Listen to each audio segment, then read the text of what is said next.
All right. Good. So it was nice that we were hearing some of the information about Toyota from a historical perspective. And what we want to do in this panel is talk about history more broadly. Because 2020 is the 100th anniversary of the word robot. In 1920, it was a Czech playwright, Karl Capek, who coined the term robot in a play that he wrote about these artificial workers that rebelled against the human overlords. And this was a classic play. It was actually shown all over Europe, and then it toured around the United States, and was extremely successful. But the word that it created just took off, and it grown. And then Asimov did the book I, Robot, and the rest is history.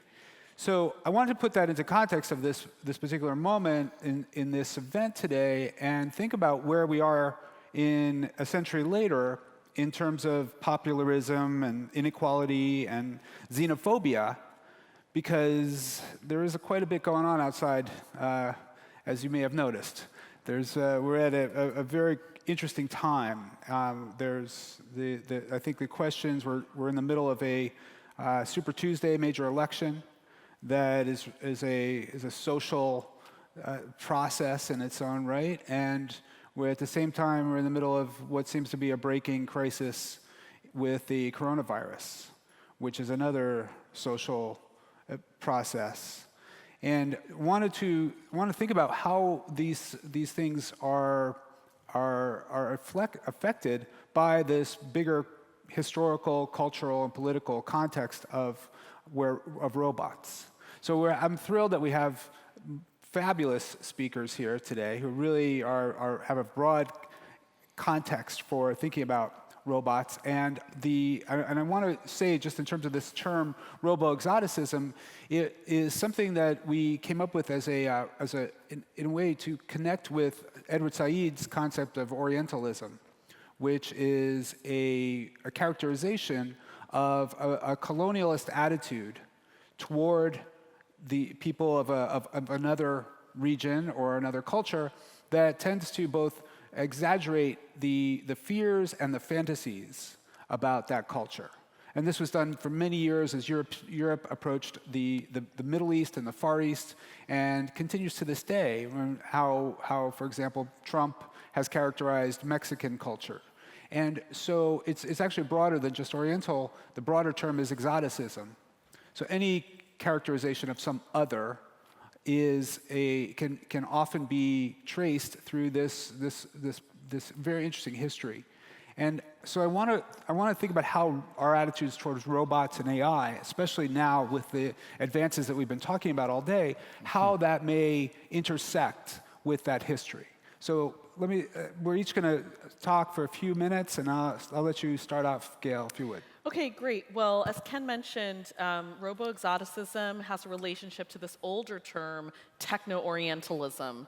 And techno-orientalism, which was really popularized by cyberpunk media like Blade Runner, with its giant LED screen of a kind of geisha digital projection.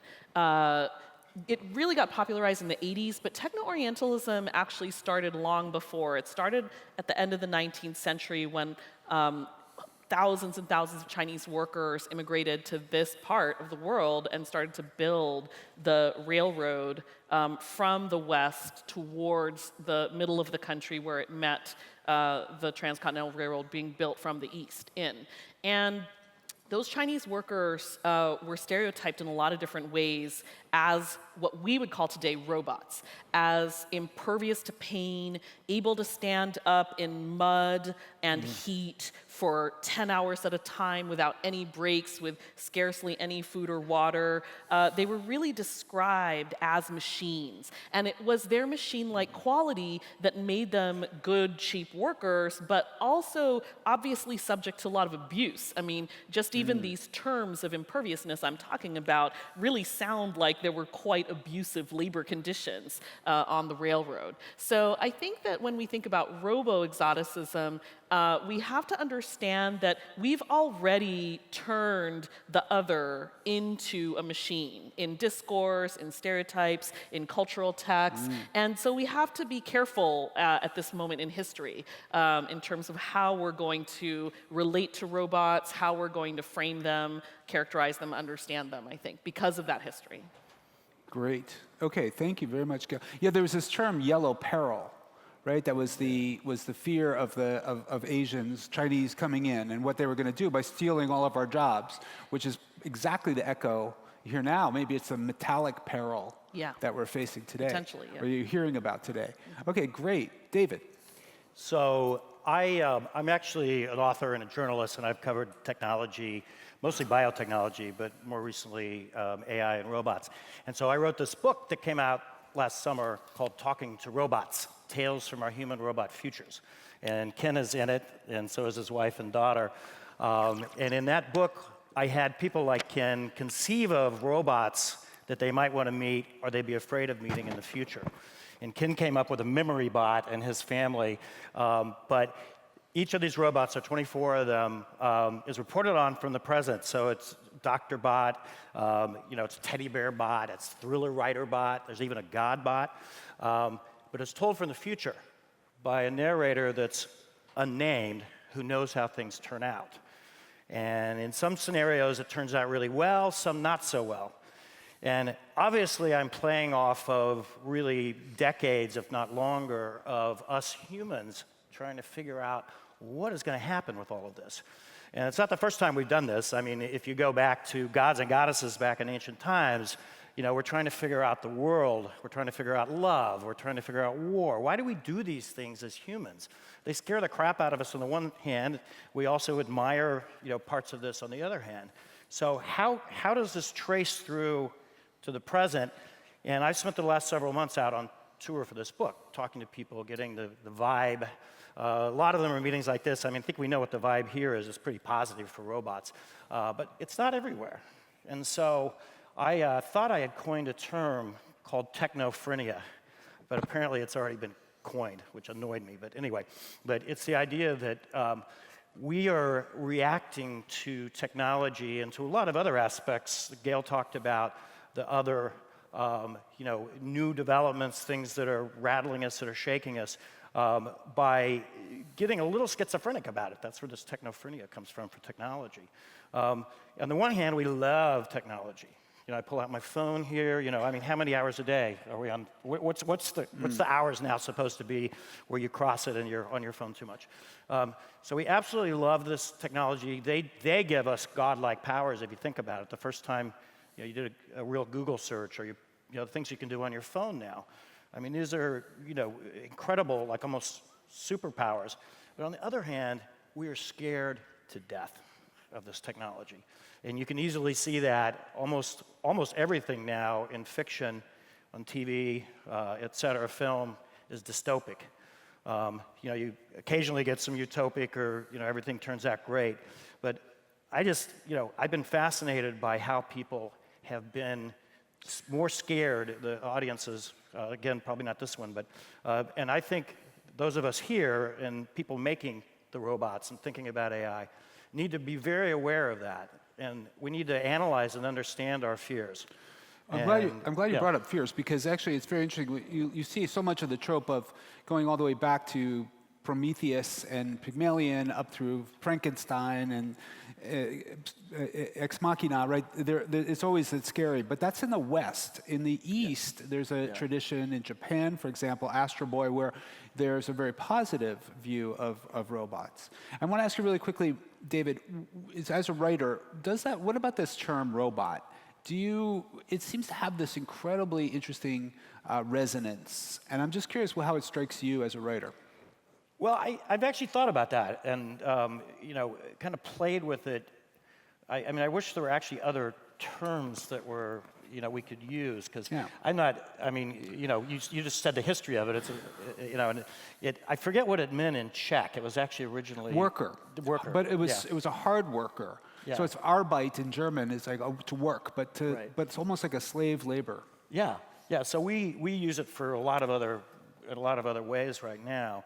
But I think that's actually part of what's so interesting about language and trying to describe new technologies. I mean, I don't think we have a good way to really describe what we're talking about. Even, well, artificial intelligence, honestly, is even worse, because it's probably not artificial and it's not that intelligent. So, you know, I used to rail against that. I've kind of given up because it is the term. Yeah, well, actually, I've always wanted to say, I always liked synthetic intelligence. Yes. I thought it'd be a much better term, but it never caught on.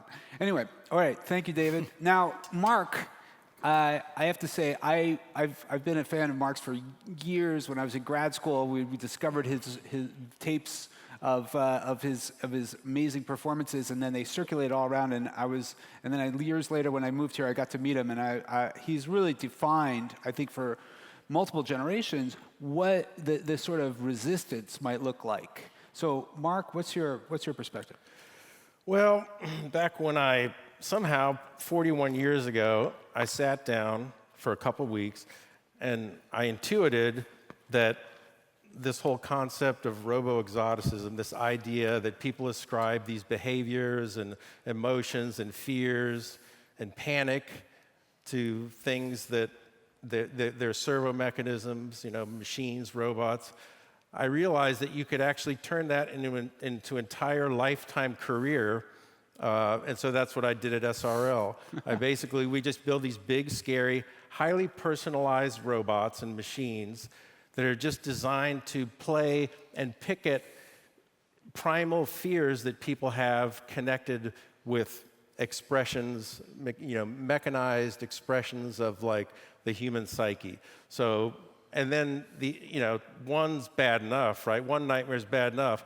Well, we stage shows with a dozen nightmares, with huge nightmarish sets, to really, each show is an attempt to figure out what really works to elicit the most extreme, and not always good responses, but the most memorable or unforgettable kind of responses in an audience. So we've turned that idea into a real, into the focus of the organization. And, it's worked out well. I think, the ultimate goal would be that, a person who's been to one of our events, on their deathbed, one of the scenes that flashes before them before they're gone is a scene that they've seen in one of our shows. Okay, that's always good. the goal. But important, I think a lot of what we're talking about, like how do you treat intelligent entities, if we're talking about potential intelligent entities, AI-driven entities. And to be able to create an event that appears to be lifelike with, we're not, we have a lot of great scientists at SRL, but basically we're in the entertainment business. We're not like fooling around with scientific experiments that much. We do a little bit of that stuff. But basically, it's a seat of the pants thing. You're really trying to make something that works in real time. That's the important thing. Well, but in doing that, in designing the events, in choreographing the events so they get the maximum extreme reaction from the audience, it's always about respect. It's always you're asking the machine, you're thinking, 100 years from now, if I was an intelligent machine and I was watching this video that Survival Research Labs did, what would I think was really funny? Like, what would really be funny? And so I always think about it from that point of view. Like, what is a machine 100 years from now going to just laugh? Wow. Yeah, laugh and fall off a chair when they see it. So it's amazing because, Mark, we're talking about Karl Capek and the play where the RUR originated, and you are in the as you say, it's theatrical, what you put on. And it creates these amazing illusions. What I would also say is that my experience with you is that you are a consummate engineer. I mean, to make the machines that you make requires an extraordinary level of technical skill, both electronically, mechanically, and at the same time, you also artistically you put this whole thing together. It's an incredible process.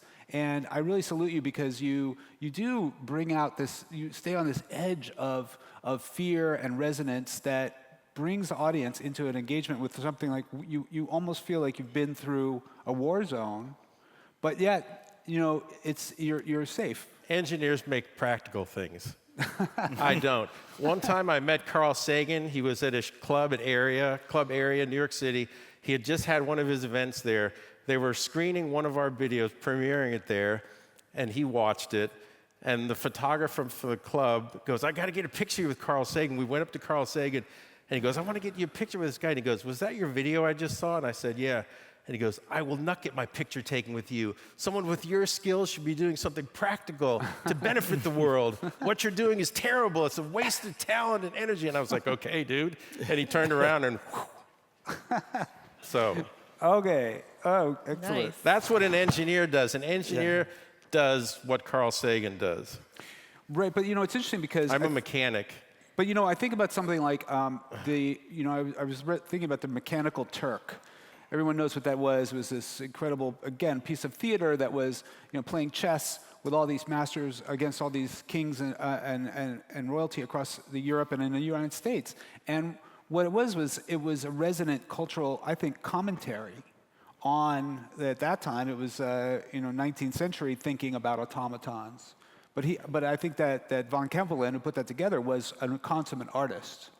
He was really trying to raise questions, and everybody remembers it today, far more than any of the other machines. Okay, so let's talk a little bit about what's going on outside the theater today. So we have a major election going on, and we're in the midst of this polarization, attacks on truth, the global crisis in judicial, across the board. How are you thinking about that in the context of technologies over the last century?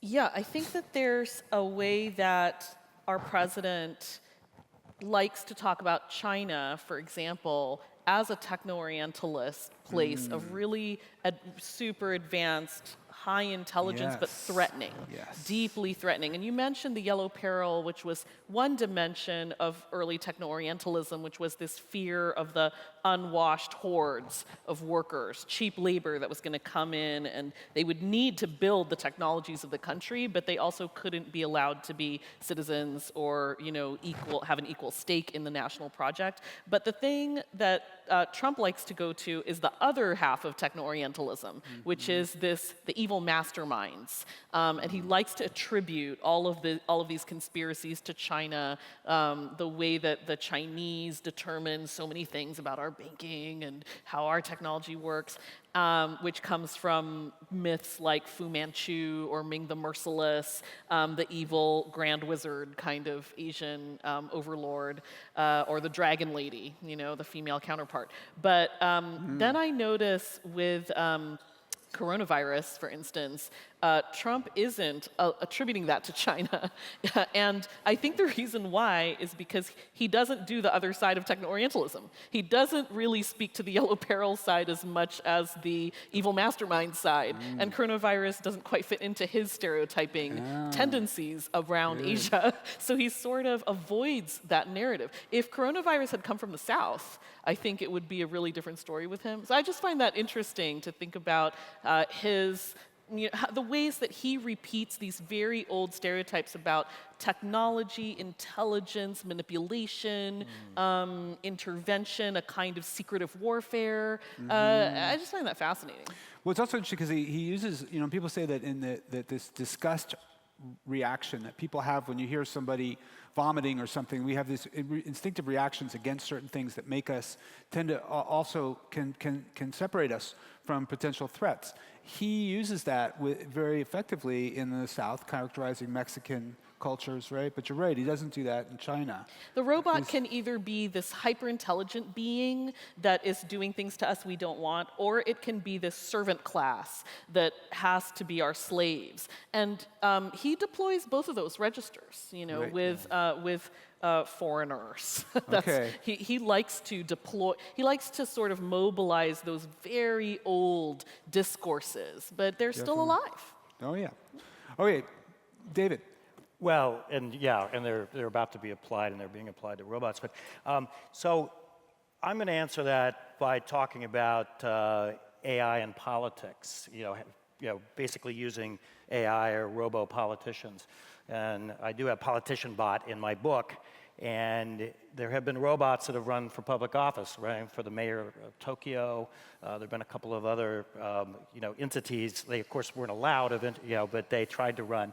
And you can look up, I mean, some of you may know about this, there are programs that, are politicians that are saying, being AI politicians that are saying they're more truthful, they're objective, all the things. And we sort of imagine, wow, wouldn't that be better than messy humans, have some kind of algorithm that's going to tell us exactly the right thing to do. And what if they were running on Super Tuesday today? And the problem with that, of course, and basically with any semi-intelligent AI system or robot, is that they're only as good as the humans that program them. And in my book, there's a certain president who actually, in the future, we find out was a robot. I won't mention any names, but he's been mentioned on the stage here 2 or 3 times. And so he was programmed by various people to not serve us well. So I think we have to be very careful about, this is actually almost the opposite of thinking of technology being bad. Technology can solve all of our problems. And because it really is, and this is an important message, it's only as good as the humans that write it. Good. No, it's so interesting because in the politics, Andrew Yang was saying, the automation is going to wipe out all of our jobs, and I hear that trope so often, and those of us working in robotics are like, what are you talking about? That is not imminent by any means. So I appreciated him, but I was sort of glad he dropped out of the race. Yeah. But it's interesting that Trump has not attacked automation and robots yet. I mean, he demonizes other things, but he hasn't picked on that one yet. Mark, what's your take on the political and coronavirus situation out there? Well, as a theater person, it's all about an audience, and a good audience is a captive audience. And before phones came around, no one was going to, not many people, not everyone sat at their desktop and looked at their computer 12 hours a day. Now everyone does on their phone. So you've got a captive audience. None of this stuff could ever even begin to happen. You couldn't have like the panic. You couldn't have, it's basically turned the entire world into a revival tent. And so anything can happen in a revival tent. People can say the batshit craziest stuff in the world, and if everyone's together in a tent, everyone's going to go, yeah, and then someone else is going to go, yeah, and everyone's going to go, yeah, and everyone goes, whoa, yeah. And I think it just spreads. These kind of memes they just take off in a way that they generate far more power. It's a real force multiplier, basically, a captive audience. Yeah. And I think all these things, Trump, I think, the fact that someone like that could be elected, it all stems from the fact that Russians could infiltrate an election and do something. It's all based on having a way to get to people. It's all based on the revival tent. And it's interesting you say, because also a lot of it is these bots or these artificial beings on Facebook and others that are sending messages, right? Well, tricking people. That's the targeting. That's the second layer of force amplification is targeting. Is it a little sad that bots rather than robots became the decider in the last election? I mean, are we disappointed it wasn't robots marching around strangling us to death? It was invisible entities. Obvious, give it right? time. Give it time. No, but I mean, all right. So, and then what about the viral aspect? I mean, the literal thing, this going viral. I mean, we're now talking about the university might shut down, be forced to shut down airports, others. I mean, think about that in terms of, I'm thinking about robotics. Does this mean that we'll start using robots, teleconferencing, telemedicine, robots to do a lot more of our work and interaction? I mean, the coronavirus right now, it's obviously being way amplified, by my profession, the media, and lots of other outlets. But I think it's actually sort of out of control, and it's hard to tell, is it as bad as some people think it is? I mean, we haven't had mass panic yet, but we're seeing restaurants half full here in San Francisco, all these other aspects. And I think this technology, this amplification is beyond our ability to really know what to do with it. Like it can be used for good to spread the message, okay, we need to be careful, we need to wash our hands. But, on the one hand, but on the other hand, it's terrifying people. Well, then I think we've accomplished what we had set out to do, which was a lot of this conference was about, the symposium was about all the interesting, exciting, optimistic things about the future, and we wanted to give a little bit of a counterpoint to that. So I think we've succeeded. Please help me thank our panelists today. Thank you.